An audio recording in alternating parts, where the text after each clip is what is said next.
Sunday Life channel. Thank you so much, guys, for tuning in. A 43-year-old Thandeka Don King and a mother of 5 has finally admitted that yes, she is expecting, but not what everyone was assuming. Don Thandeka King recently shared her picture where her tummy looks slightly bigger than usual. This led many of her fans and followers believing that she is pregnant. The speculation escalated until Uzalo and lockdown actress Thandeka Don King responded indirectly by posting another picture on her Instagram page with the same outfit but different angle, captioned, "All I'm expecting is joy, peace and worthy," slamming all those rumors and saying in simpler terms that she is just an African woman, that's all. There is no bun in anyone's oven.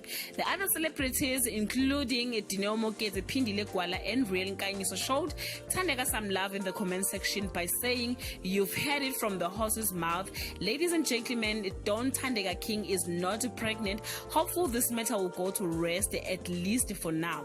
I don't want to lie, guys. I was also convinced that she is pregnant, but guys, yeah, she just confirmed that she's expecting joy and happiness, not a baby. Please check the picture in question and share your thoughts." Thank you so much, guys, for watching this video. See you on my next upload.